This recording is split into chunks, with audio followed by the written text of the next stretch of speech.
bienvenue dans cet épisode.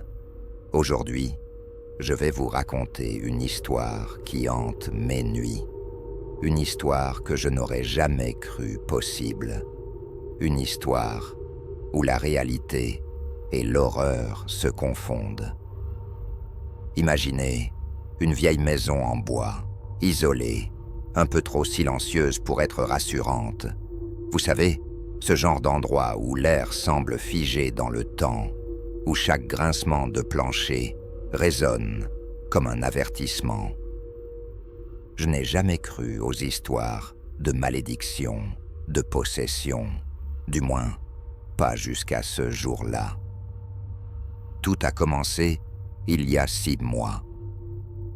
J'avais hérité d'une vieille maison après la mort soudaine de ma tante. Personne n'avait vraiment eu de nouvelles d'elle depuis des années.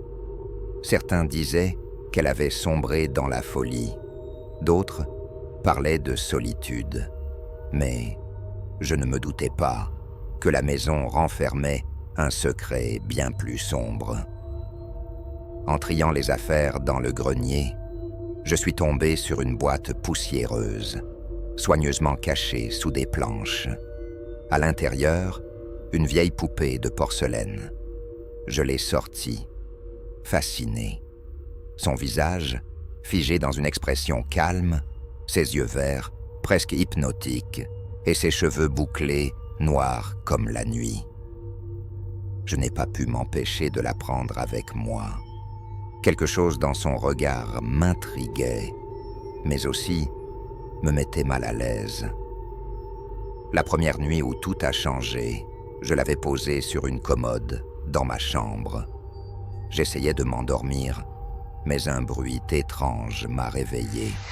Un léger frottement, comme si quelque chose rampait sur le sol.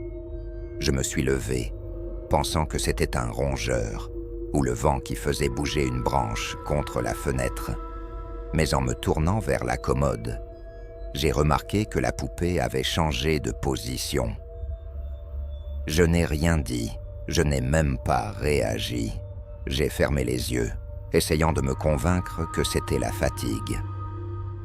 Mais les nuits suivantes, les choses sont devenues plus intenses. Le deuxième soir, j'ai entendu des pas.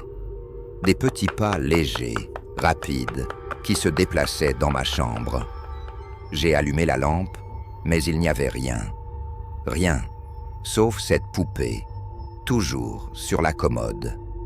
Pourtant, son regard semblait différent, plus perçant. J'ai commencé à me sentir surveillé. Pas seulement la nuit, mais toute la journée. J'avais l'impression que où que je sois dans la maison, la poupée me fixait, même quand je ne la voyais pas. C'était comme si une présence froide m'accompagnait constamment, me murmurant que je n'étais pas seul, que je ne serais plus jamais seul. Les jours suivants, les événements ont pris une tournure encore plus sinistre. Une nuit, j'ai senti un poids sur mon lit, comme si quelqu'un s'était glissé sous les couvertures à mes côtés. Mon cœur s'est mis à battre à toute vitesse. J'ai tiré la couverture d'un coup, mais il n'y avait rien, seulement un rire, étouffé, dans l'obscurité. Ce rire, je ne l'oublierai jamais. Un rire enfantin, mais distordu, presque sadique. Et là, j'ai vu la poupée. Elle était maintenant assise, au pied de mon lit, ses jambes pliées, ses bras tendus, comme si elle s'apprêtait à ramper vers moi. J'ai crié et jeté la poupée à travers la pièce, mais ce n'était pas fini. Non, c'était là que tout a vraiment commencé. Les choses ont dégénéré. Chaque nuit, la poupée apparaissait à des endroits différents. Parfois sur le sol, d'autres fois sur une chaise, ou carrément sur mon oreiller, son visage à quelques centimètres du mien. Et chaque nuit, son sourire semblait s'agrandir, son visage devenant plus macabre, presque humain. je suis devenu obsédé. J'ai fouillé les affaires de ma tante, cherchant une explication, et je l'ai trouvée. Ma tante n'avait pas sombré dans la folie. Elle avait découvert une malédiction ancienne, la poupée. Elle avait été créée pour piéger les âmes. Chaque personne qui la possédait finissait par être possédée à son tour. C'était comme un pacte invisible, un échange d'âmes. La poupée prenait peu à peu le contrôle.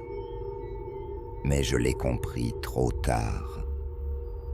La dernière nuit, tout s'est accéléré. J'étais allongé, terrifié à l'idée de fermer les yeux, quand j'ai senti une main froide agripper mon bras. Je me suis redressé et la poupée était là. Mais, cette fois, elle n'était plus une simple poupée. Ses membres s'étaient allongés. Son visage n'était plus en porcelaine, mais de chair. Ses yeux verts, brillaient d'une lueur démoniaque. Elle a ouvert la bouche et un cri strident en est sorti, déchirant l'air. J'ai essayé de fuir, mais mes jambes ne répondaient plus. Je sentais son emprise sur moi, comme si elle aspirait mon énergie, mon essence. Dans un dernier élan de panique, j'ai tenté de la briser, de l'écraser contre le sol, mais chaque coup la rendait plus forte. Son corps se régénérait, devenant plus vivant, plus cruel. Et puis, tout s'est arrêté. Un silence morbide a envahi la pièce. Je me suis écroulé, vidé de toute force, et c'est là que j'ai compris. La poupée n'était plus seulement une menace extérieure. Elle était en moi. Aujourd'hui, alors que je vous parle, je sens encore sa présence. Elle est là, juste sous ma peau, attendant le bon moment pour prendre le contrôle total. Je ne sais pas combien de temps il me reste. Je sens son influence grandir chaque jour. Si vous trouvez cette poupée, fuyez. Ne la touchez pas. Ne laissez pas son regard vous piéger. Parce qu'une fois qu'elle vous voit, elle ne vous lâchera jamais. Voilà, chers auditeurs, c'est ainsi que se termine cette histoire effrayante. Si vous l'avez appréciée, n'oubliez pas de liker, de partager et de vous abonner pour ne rien manquer des prochains récits cauchemardesques. À bientôt pour une nouvelle plongée dans l'horreur.